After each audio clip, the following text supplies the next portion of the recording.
డిపార్ట్మెంట్లన్నా medical and health డిపార్ట్మెంటా శాఖల వారీగా ఇచ్చిన ఉద్యోగాలు ప్రతి ఉద్యోగి పేరు 55,143 ఉద్యోగాలు మేము తెలంగాణలో ఇచ్చిన మొదటి సంవత్సరంలో నేను గర్వంగా ఈ గడ్డ మీద నుంచి నేను చెప్పదలుచుకున్నా.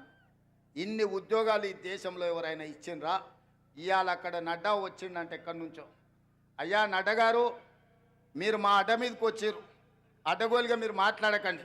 నేను సూటిగా నడ్డా గారిని కాదు కానీ మోడీ గారిని అడుగుతున్నా.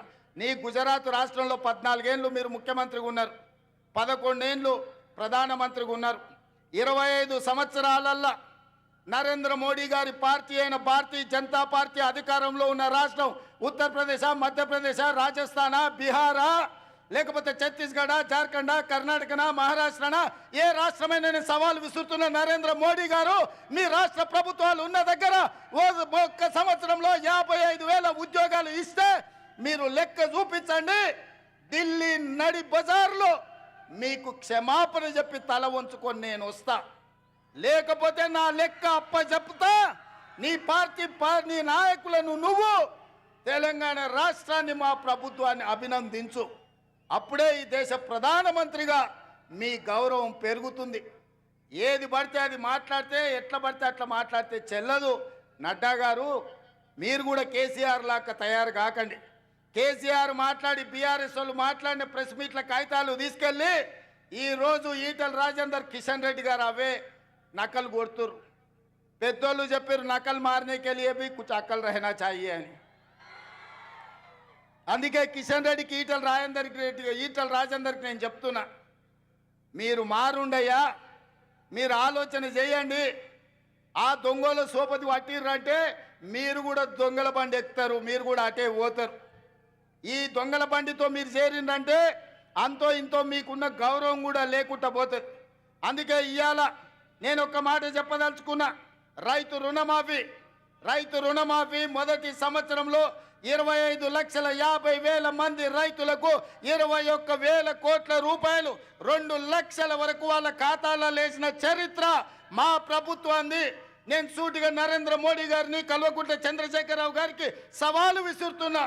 మీ అధికారంలో ఉన్న సమయంలో కావచ్చు, మీ రాష్ట్రాలలో కావచ్చు, ఒక్క సంవత్సరంలో 21,000 కోట్ల రూపాయలు 2 లక్షల రూపాయల రైతు రుణమాఫీ మీరు చేస్తే మా వ్యవసాయ శాఖ మంత్రి తుమ్మల నాగేశ్వరరావు గారు, మా ఉత్తమ్ కుమార్ రెడ్డి గారు, మా రెవెన్యూ మినిస్టర్ శ్రీనివాసరెడ్డి గారు, బట్టి విక్రమార్క గారితో సహా నేను వచ్చి మీకు క్షమాపణ చెప్తాం.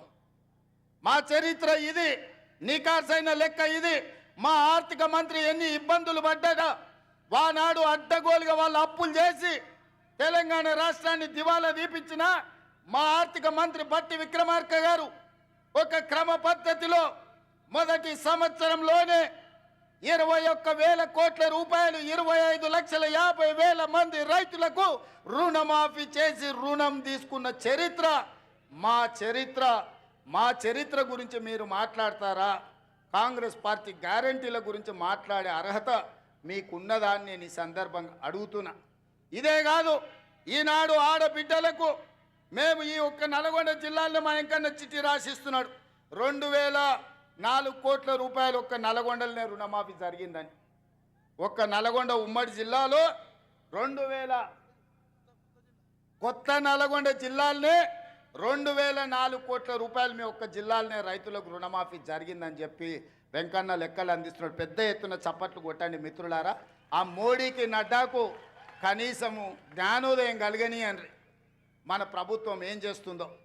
ఇదే కాదు, ఉచిత కరెంటు, ఇండ్ల కన్నం, 24 గంటల ఉచిత విద్యుత్ వ్యవసాయానికని ఆనాడు 9 గంటలు ఇస్తానని రాజశేఖర రెడ్డి గారు చెప్పినప్పుడు ఆనాడు ఉచిత కరెంట్ ఇస్తే బట్టలు ఆరేసుకోవాలి తీగల మీద అన్నారు. కానీ అది తప్పని నిరూపించి రైతులకు ఆనాడు 9 గంటల ఉచిత కరెంటు కాంగ్రెస్ పార్టీ ఇచ్చింది. ఉచిత కరెంటు పేటెంట్ ఎవరిదయా? మనది కాదా? మనం కాదా ఈ దేశంలో కనిపెట్టింది? మన కాంగ్రెస్ ప్రభుత్వం కాదా? ఇందిరమ్మ రాజ్యము ఈ దేశంలోనే మొదటిసారి రైతులకు ఉచితంగా కరెంట్ ఇవ్వాలి, వాళ్ళని ఆదుకోవాలి, కరెంటు బిల్లులను మాఫీ చేయాలని మొదటి సంతకంతో వైఎస్ రాజశేఖర రెడ్డి గారు ఎల్బీ స్టేడియంలో 1,200 కోట్ల రూపాయలతో పాటు రైతుల మీద ఉన్న వేలాది విద్యుత్తు చౌర్యం కేసులను ఒక్క కలంపోటుతోనే ఎత్తేసింది. డాక్టర్ వైఎస్ రాజశేఖర రెడ్డి గారు కాదా?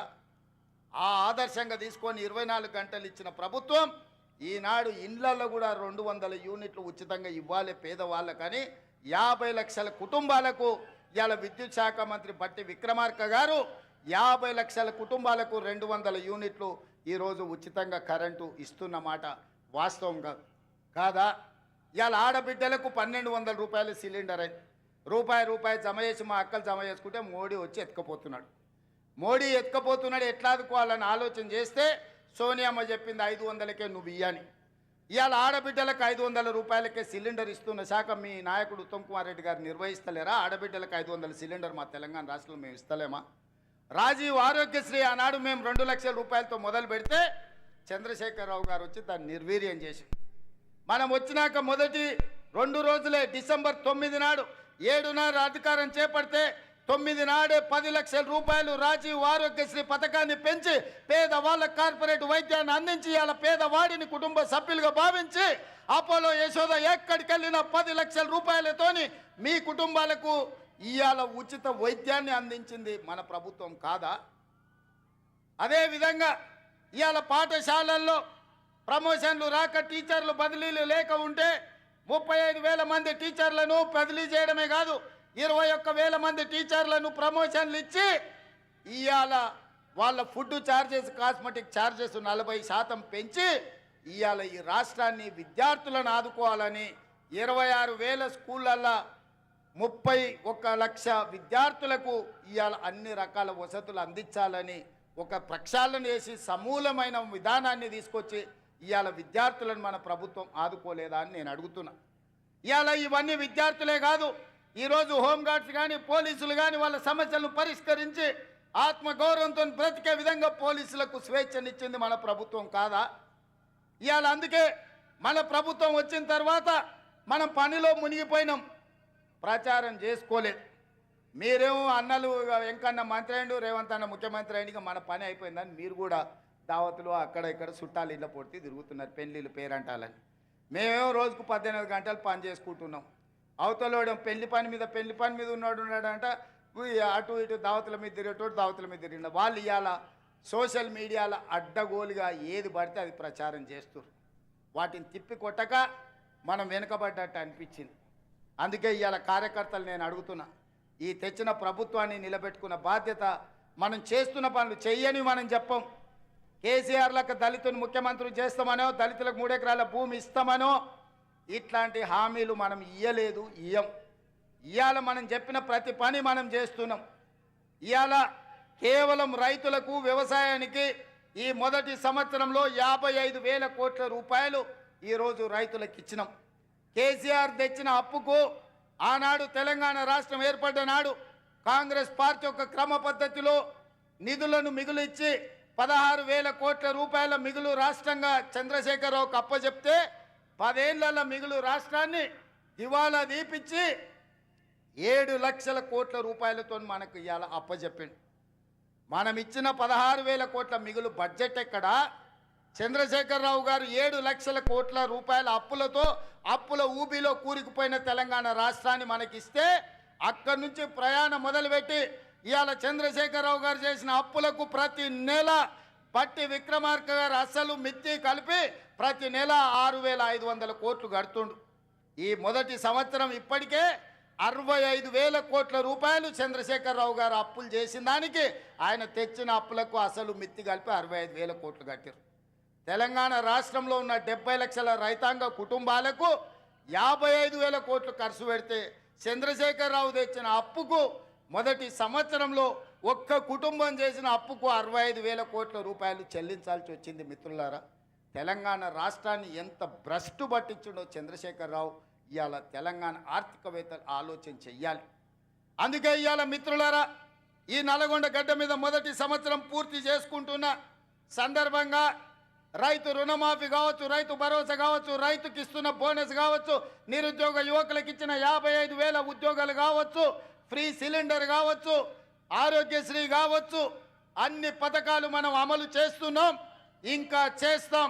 ఈ గడ్డ మీద నుంచి చివరిగా ఒక్క మాట చెప్పదలుచుకున్నా, సంక్రాంతి తర్వాత రైతు భరోసా మీ ఖాతాలో పడుతుంది. వాడో వీడో ఏదో చెప్పితే ఎవ్వని మాట వినకండి. ఆనాడు ఒట్టేసి చెప్పిన రుణమాఫీ చేస్తా అని చేసి చూపించిన. ఇవాళ మళ్ళీ మీకు చెప్తున్నా, తెలంగాణ రైతాంగానికి నల్గొండ గడ్డ మీద నుంచి మాట ఇస్తున్నా, సంక్రాంతి పండుగ తర్వాత మీ ఖాతాలలో రైతు భరోసా గలగల పడుతుంటే బీఆర్ఎస్ వాళ్ళ గుండెలు లబడబ లబడబ కొట్టుకోవాలి. అదే విధంగా